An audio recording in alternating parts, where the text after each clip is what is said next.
Shalom Bapak Ibu serta saudara-saudariku keluarga besar GKI Marta Direja Purwokerto. Dimanapun Bapak Ibu saudara-saudari saat ini sedang berada. Bersyukur sekali pada sore hari ini kita boleh berjumpa kembali di dalam kalam online. Pada hari Kamis ini kita akan bersama-sama merenungkan suatu tema, yaitu menghormati orang tua. Dan kita akan merenungkan tema ini dengan mendasarinya di dalam pembacaan Alkitab kita, yaitu melalui kitab Rut pasal 1 ayat 1 sampai dengan 17. Dan nanti kita akan membahasnya bagian demi bagian. Oleh karena itu mari kita awali kalam online ini dengan menyanyikan lagu pujian dari pelengkap Kidung Jemaat 289, Keluarga Hidup Indah.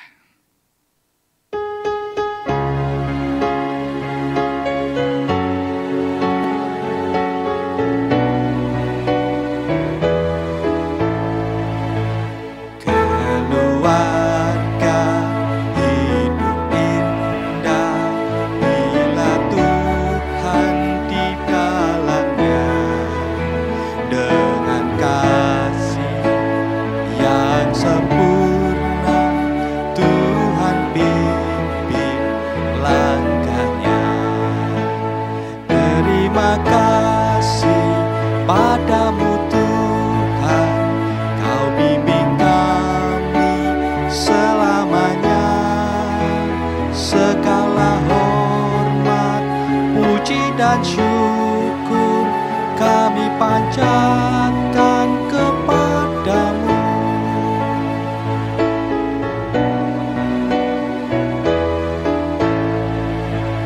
Di dunia banyak jalan, jalan mana kan ditempuh?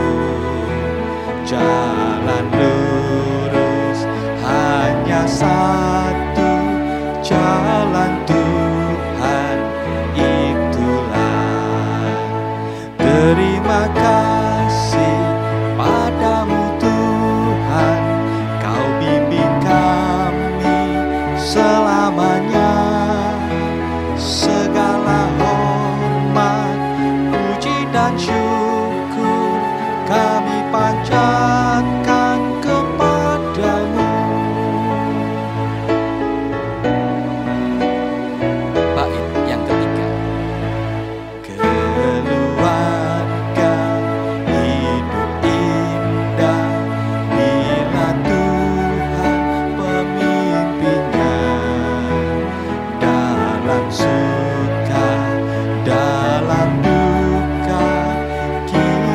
Dalam tangannya.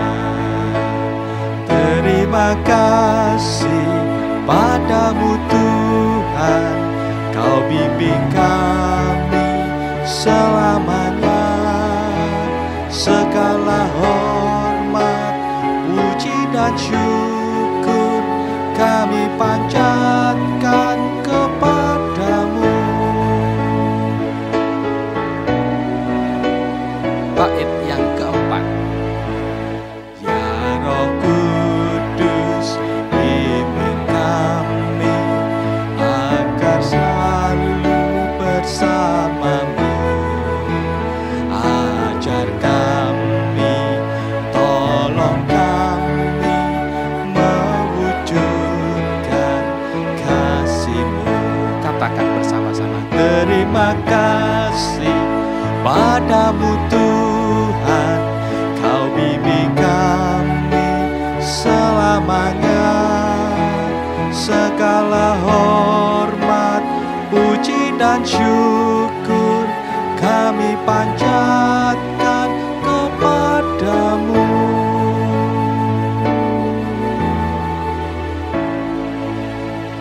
Mari kita bersama berdoa.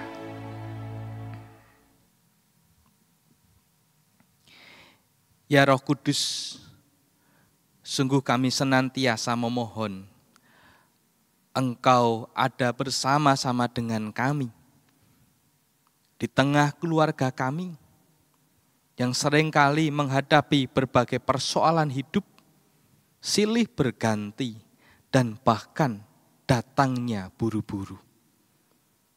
Kami tidak menduga ada hal-hal yang buruk yang menimpa kehidupan kami. Namun kami percaya Engkau tetap menyertai kehidupan kami.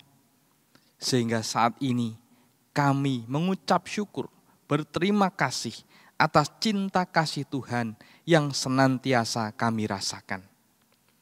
Bahkan cinta kasih-Mu Engkau hadirkan melalui setiap pemberitaan firman Tuhan ketika kami mendengarnya.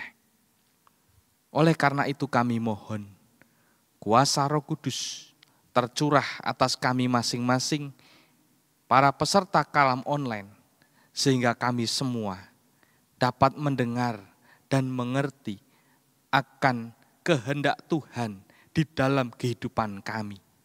Sehingga hidup kami senantiasa memuliakan nama-Mu dan kehidupan keluarga kami senantiasa mencerminkan sebagai keluarga Kristen yang sejati, di mana kami sebagai anak-anak generasi muda menghormati orang tua kami, orang yang kami tuakan. Bersabdalah kepada kami siap untuk mendengar pada saat ini. Di dalam nama Tuhan kami, Yesus Kristus, kami berdoa. Amin. Bapak, Ibu, saudara-saudara yang dikasihi oleh Tuhan Yesus Kristus, ada suatu pepatah Tiongkok yang mengatakan berbakti kepada orang tua adalah kebaikan teratas dari semua kebaikan. Saya rasa ketika kita mendengar pepatah Tiongkok ini, kita setuju bahwa kita semua diundang untuk berbakti kepada orang tua. Dan saya yang merupakan dari etnis Tionghoa juga belajar mengenai menghormati orang tua ini. Kalau dalam bahasa Cina dikatakan hao. Menghormati orang tua. Itu yang seharusnya dilakukan sebagai anak-anak atau sebagai generasi muda kepada orang tuanya, kepada orang yang dituakan. Mengapa demikian? Karena perlu kita sadari, ketika kita sampai pada saat ini, pada detik ini kita bisa bertumbuh dan berkembang. Bukankah semuanya itu oleh karena cinta kasih orang tua kita atau orang yang kita tuakan itu merawat, memelihara, mendidik kita dengan sungguh-sungguh. Sehingga sampai detik ini kita masih bisa menjalani kehidupan yang dengan penuh sukacita bersama dengan Tuhan. Dan menariknya, berbicara mengenai berbakti kepada orang tua tidak hanya sekedar dibicarakan oleh orang-orang yang berada di Tiongkok. Namun jauh sebelum itu di dalam Alkitab, di dalam perenungan kita pada sore hari ini, ternyata Alkitab pernah membicarakan mengenai hubungan yang sangat indah di dalam keluarga, di mana anak menghormati orang tuanya. Bagaimana ceritanya? Mari kita akan bahas bagian demi bagian dari Rut 1 ayat 1 sampai 17. Dikatakan demikian, ayat 1 dan 2. Pada zaman para hakim memerintah, ada kelaparan di tanah Israel. Lalu pergilah seorang dari Betlehem Yehuda beserta istrinya dan kedua anak laki-laki ke daerah Moab untuk menetap di sana sebagai orang asing. Nama orang itu ialah Elimelech, nama istrinya Naomi, dan nama kedua anaknya Mahlon dan Kilion. Semuanya orang-orang Efrata dari Betlehem Yehuda. Dan setelah sampai ke daerah Moab, diamlah mereka di sana. Nah, Bapak Ibu, Dari ayat ini kita bisa mengetahui ada suatu keluarga yang mana mereka harus menghadapi keadaan yang tidak baik sehingga mereka memutuskan untuk pergi dari daerah Israel, dari Bethlehem Yehuda menuju ke daerah asing, yaitu daerah Moab. Dan diceritakan di dalam bacaan kita, siapa keluarga itu? Di dalamnya ada seorang yang bernama Elimeleh. Elimeleh ini kalau diterjemahkan artinya Allah adalah raja.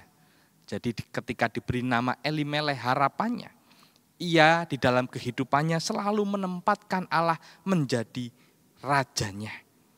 Dan nama istrinya disebutkan yaitu Naomi, yang berarti manis. Merupakan hal yang tentu saja akan kita rindukan mendapatkan kehidupan yang manis. Dan kedua anaknya Mahlon dan Kilion, di mana anak-anaknya ini memang adalah anak-anak lemah, sehingga mereka dinamakan Mahlon dan Kilion, karena mereka sering sakit-sakitan. Nah, dikatakan semuanya dari Efrata, dari Bethlehem Yehuda. Dan diceritakan setelah sampai ke daerah Moab, mereka diam di sana. Nah, Bapak Ibu, lalu bagaimana cerita selanjutnya? Kita akan membaca bagian yang kedua, ayat 3 sampai dengan yang kelima. Dikatakan demikian, kemudian matilah Elimeleh suami Naomi, sehingga perempuan itu tertinggal dengan kedua anaknya. Keduanya mengambil perempuan Moab, yang pertama bernama Orpa, yang kedua bernama Rut. Dan mereka diam di situ kira-kira 10 tahun lamanya. Lalu matilah juga keduanya, yakni Mahlon dan Kilion, sehingga perempuan itu kehilangan kedua anaknya dan suaminya. Sungguh ironis, keluarga kecil ini yang merantau ke daerah asing yang bernama Moab itu harus menghadapi kenyataan pahit. Sang kepala keluarga, seorang suami yang bernama Elimeleh ini mati di daerah asing. Harapannya mereka dapat hidup baik setelah menghindari kelaparan yang terjadi di Israel. Namun nyata-nyatanya Elimeleh ini harus mati di daerah asing. Sehingga meninggalkan istrinya bersama dengan kedua anaknya. Dan kedua anaknya ini, Mahlon dan Kilion, ketika menetap di daerah asing, mengambil masing-masing seorang istri, yaitu bernama Orpa dan juga bernama Rut. Dan mereka tinggal di sana kira-kira 10 tahun lamanya. Tetapi ironis, di dalam bacaan kita dijelaskan dengan sangat gamblang bahwa mereka berdua, yaitu Mahlon dan Kilion, ternyata kedua-duanya juga menyusul ayahnya meninggal dunia, mati di daerah asing, di Moab sana. Naomi yang memiliki arti nama manis, ternyata hidupnya justru pahit. Karena di negeri asing ia harus kehilangan suaminya, sekaligus 2 orang anaknya laki-laki. Sebagai seorang perempuan, hal ini tentu sangat berat pada zaman itu.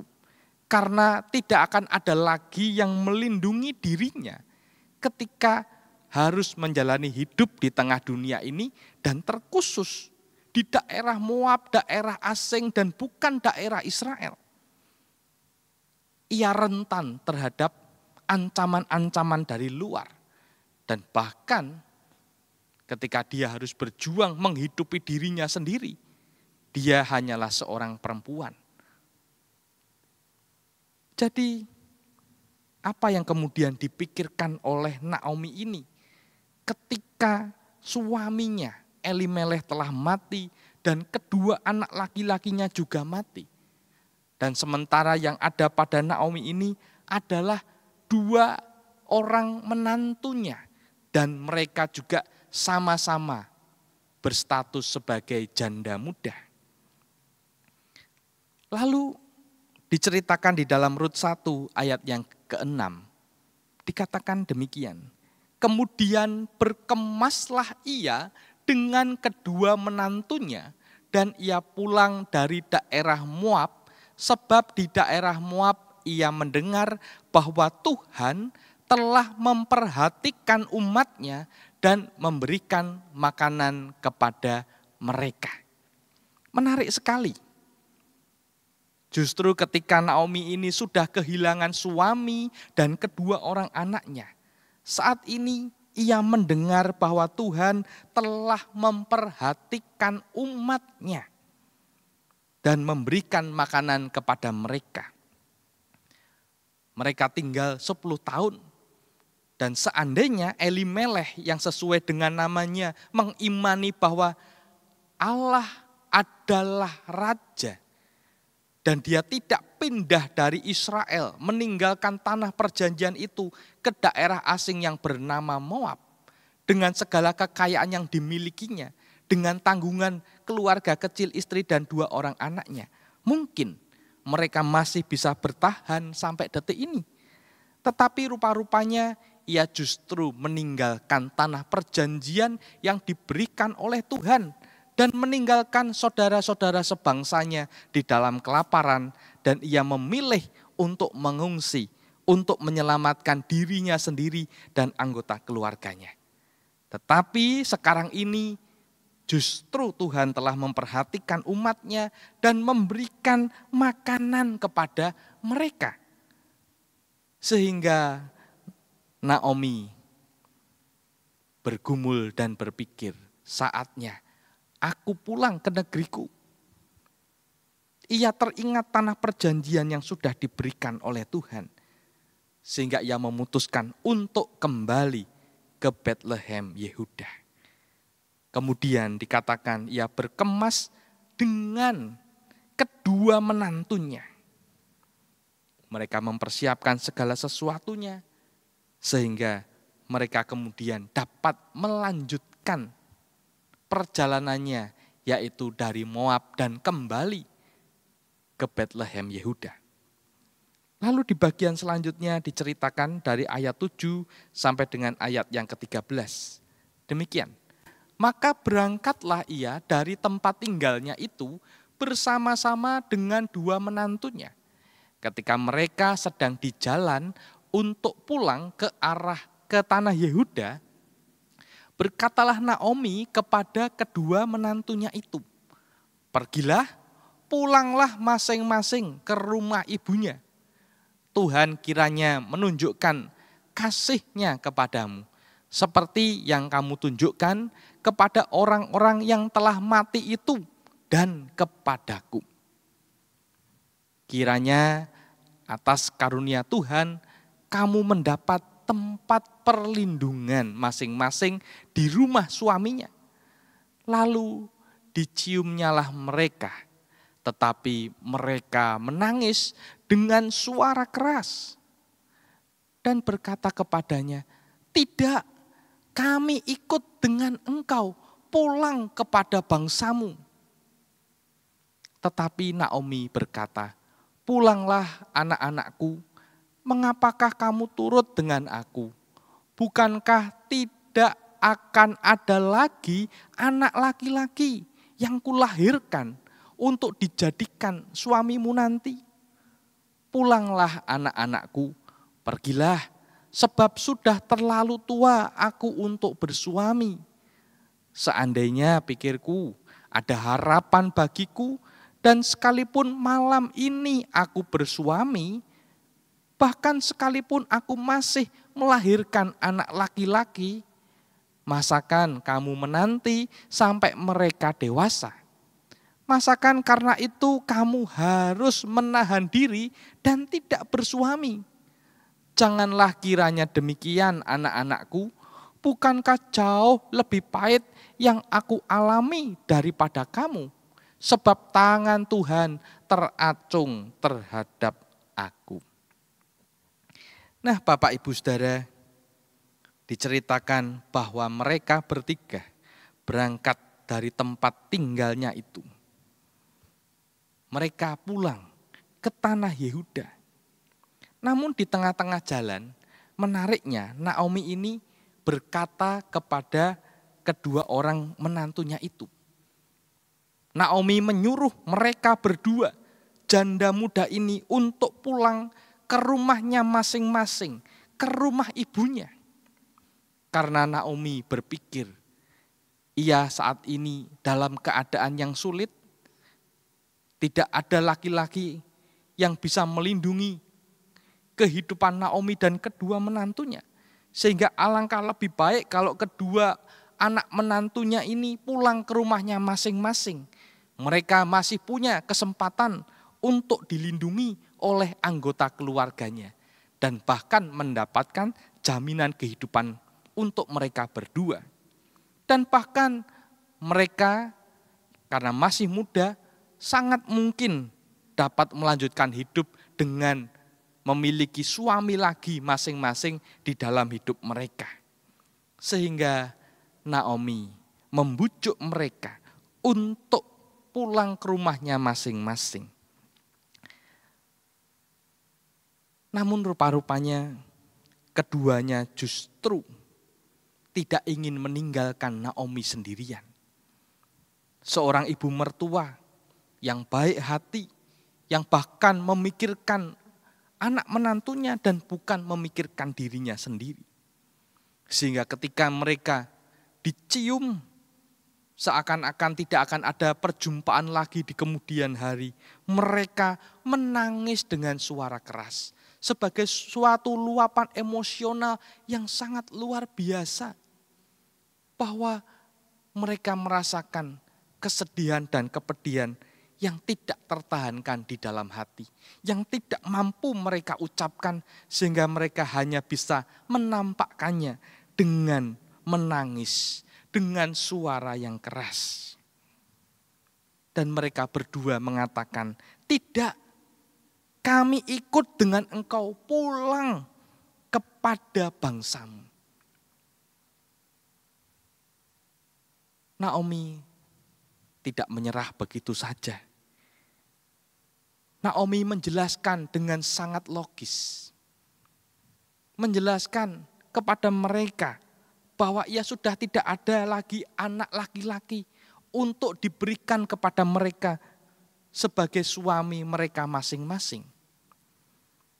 Dan bahkan ketika Naomi ini mau bersuami lagi, dan seandainya juga punya anak, masa mereka harus menunggu mereka anak-anak ini menjadi dewasa dan kemudian mereka menjadi sepasang suami istri.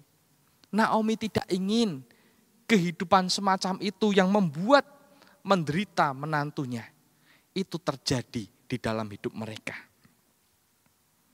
Naomi mengatakan segala hal yang terjadi ini sebenarnya oleh karena kesalahan keluarga kami. Dikatakan sebab tangan Tuhan teracung terhadap aku. Seandainya aku tidak meninggalkan tanah Israel dari Bethlehem Yehuda dan pergi ke Moab, barangkali semuanya ini tidak akan terjadi. Tetapi ketika semuanya ini terjadi karena suami Naomi meninggal dan bahkan 2 orang anak laki-lakinya meninggal, itu semua mendukakan hati Naomi dan bahkan membawa kesengsaraan dan penderitaan kepada 2 orang anak menantu dari Naomi ini. Jadi tangan Tuhan teracung terhadap aku. Jangan sampai hukuman Tuhan itu juga engkau alami sebagai anak menantuku. Biar cukup aku saja yang mengalami, dan kamu silahkan pulang ke rumah ibumu. Dan kiranya engkau dapat melanjutkan hidupmu. Nah, Bapak Ibu Saudara, menarik sekali. Kemudian diceritakan dari ayat 14 sampai dengan 17 demikian. Menangis pula mereka dengan suara keras. Lalu Orpa mencium mertuanya itu minta diri. Tetapi Rut tetap berpaut padanya. Berkatalah Naomi, telah pulang iparmu kepada bangsanya dan kepada para allahnya. Pulanglah mengikuti iparmu itu. Tetapi kata Rut, janganlah desak aku meninggalkan engkau dan pulang dengan tidak mengikuti engkau. Sebab kemana engkau pergi, ke situ jugalah aku pergi. Dan di mana engkau bermalam, di situ jugalah aku bermalam. Bangsamulah bangsaku, dan Allahmulah Allahku. Di mana engkau mati, aku pun mati di sana, dan di sanalah aku dikuburkan. Beginilah kiranya Tuhan menghukum aku, bahkan lebih lagi daripada itu, jikalau sesuatu apapun memisahkan aku dari engkau selain daripada maut. Bapak Ibu, ketika Naomi memberikan bujuan-bujuan kepada kedua orang menantu perempuannya untuk pulang ke rumahnya masing-masing, mereka berdua menangis dengan suara keras. Dan salah satunya akhirnya dapat dibujuk oleh Orpa, oleh Naomi, yaitu bernama Orpa. Orpa ini ketika memutuskan untuk mengikut Naomi, kemungkinan besar keputusannya belum bulat.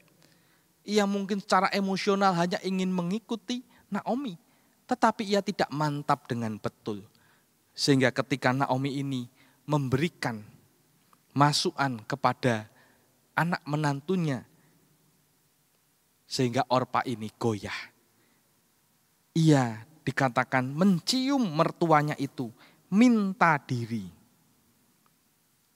Orpa pada akhirnya meninggalkan Naomi. Ia memang mengasihi Naomi oleh karena kebaikan Naomi kepada dirinya dan juga kepada Rut. Sungguh dirasakan. Namun apa yang diungkapkan oleh Naomi sangatlah logis. Masuk akal kalau ia harus kemudian meninggalkan bangsanya, meninggalkan Allahnya dan beralih ke tanah Israel.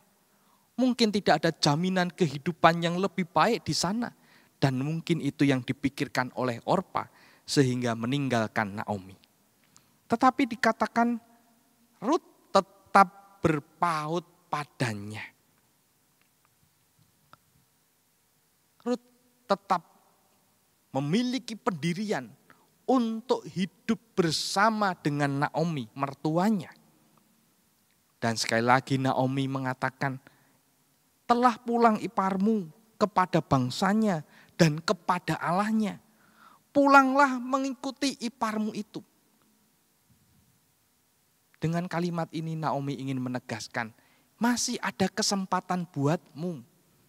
Kalau engkau mau pulang ke rumah ibumu, masih ada kesempatan saat ini. Sebelum kita keluar dari tanah Moab ini dan kembali ke tanah Israel.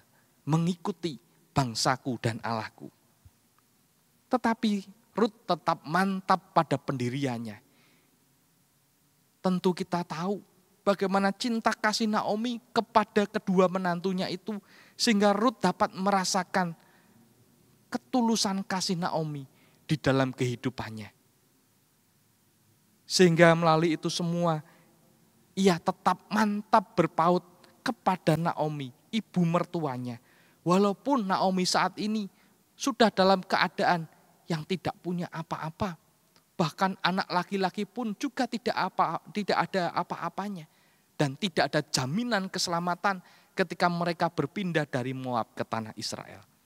Tetapi Rut berkata, "Janganlah desak aku meninggalkan engkau dan pulang dengan tidak mengikuti engkau." Dan bahkan Rut menegaskan kepada Naomi, "Kemana engkau pergi, ke situ jugalah aku pergi." Naomi memiliki anak menantu perempuan yang sangat luar biasa ketika ia memantapkan, "Kemana engkau pergi, maka aku pun juga akan pergi ke sana." Akan mengikuti Naomi. Rut juga berkata, "Di mana engkau bermalam, di situ jugalah aku bermalam. Aku tidak ada masalah engkau bermalam dimanapun. Bahkan beratapkan langit pun mungkin juga tidak ada masalah bagi Rut di dalam mengikuti Naomi, ibu mertuanya." Dan bahkan Rut juga mengatakan, "Bangsamulah bangsaku dan Allahmulah Allahku." Jadi kepentingan Naomi juga merupakan kepentingan dari Rut. Jadi saat ini Rut mengikrarkan, "Bangsamulah bangsaku dan Allahmulah Allahku." Dan jikalau di dalam keseharian kehidupannya Naomi menyembah Yahweh, Yehovah, maka Rut siap untuk mengikut Yehovah, Yahweh, menyembahnya di dalam hidupnya. Dan tidak hanya berhenti sampai di situ. Rut juga mengatakan, "Di mana engkau mati, aku pun mati di sana. Dan di sanalah aku dikuburkan." Artinya Rut sudah benar-benar mantap akan mendampingi ibu mertuanya yang penuh cinta kasih ini sampai pada akhir masa hidupnya. Ia tidak akan meninggalkannya. Bahkan sampai mati pun Rut akan mendampingi, dikuburkan bersama-sama dengan ia. Ibu mertua yang mengasihinya. Sungguh kehidupan mereka menurut Rut hanya bisa dipisahkan daripada maut. Hanya memisahkan mereka di tengah dunia ini. Tidak ada yang lain. Sehingga disinilah kita tahu bahwa Rut sangat mengasihi, sangat menghormati orang tua dari suaminya. Ia sadar betul Mahlon dan Kilion, anak-anak yang dibesarkan dengan penuh cinta kasih oleh orang tuanya, Elimelech dan Naomi. Dan bahkan Naomi juga mencintai anak menantu perempuannya, baik Orpa maupun Rut. Dan dianggap seperti anak sendiri. Sehingga mereka berdua mantap untuk mengikuti Naomi. Namun Rut pada akhirnya yang tetap melekat, tetap berpaut kepada Naomi, mendampingi kehidupannya ketika ia pulang dari Moab menuju ke tanah Israel. Nah, Bapak Ibu Saudara, melalui cerita ini kita bisa belajar. Kita diundang untuk menghormati orang tua kita atau orang yang kita tuakan. Saat ini kita menyadari betul ketika kita hidup di tengah dunia ini bisa tumbuh dan berkembang sampai besar, sampai dewasa, sampai akil balik. Semuanya itu juga tidak terlepas dari campur tangan orang tua kita yang merawat, mengasihi, mendidik, melindungi kita semua. Dan juga orang-orang yang kita tuakan, yang ada di sekitar kita, yang turut serta membuat kehidupan kita semakin bertumbuh dan berkembang. Oleh karena itu, saya mengajak Bapak Ibu Saudara, para peserta kalam online pada sore hari ini. Jikalau saat ini Bapak Ibu Saudara masih memiliki orang tua di rumah atau orang yang dituakan di dalam kehidupan kita, mari kita hormati mereka dengan sungguh-sungguh. Menghormati tidak hanya sekedar dengan perkataan kita, namun dengan perbuatan kita yang nyata sehingga mereka dapat merasakannya. Dan sekali lagi bukan hanya sekedar menghormati mereka dengan memberikan materi atau uang, memberikan segala sesuatu dan kita merasa sudah cukup untuk memberi mereka makan, pakaian, dan tempat tinggal.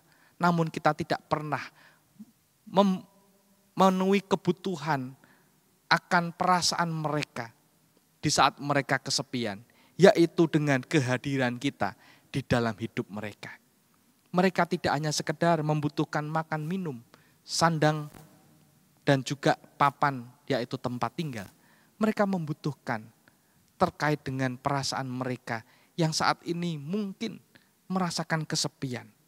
Sehingga mari kita seringkali telepon, bertanya kabar, dan bahkan pulang hadir bersama-sama dengan orang tua kita atau orang yang kita tuakan.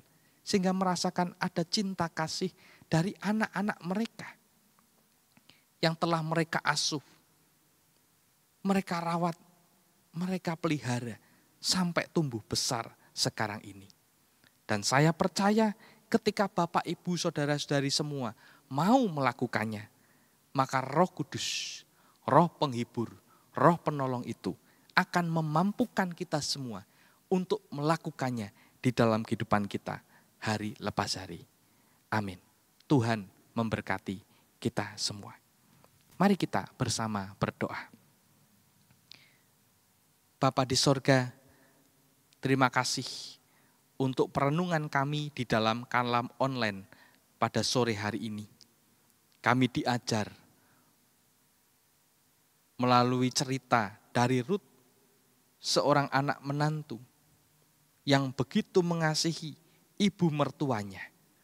Walaupun mereka tidaklah terikat secara darah, namun mereka tetap memiliki cinta kasih di dalam kehidupannya.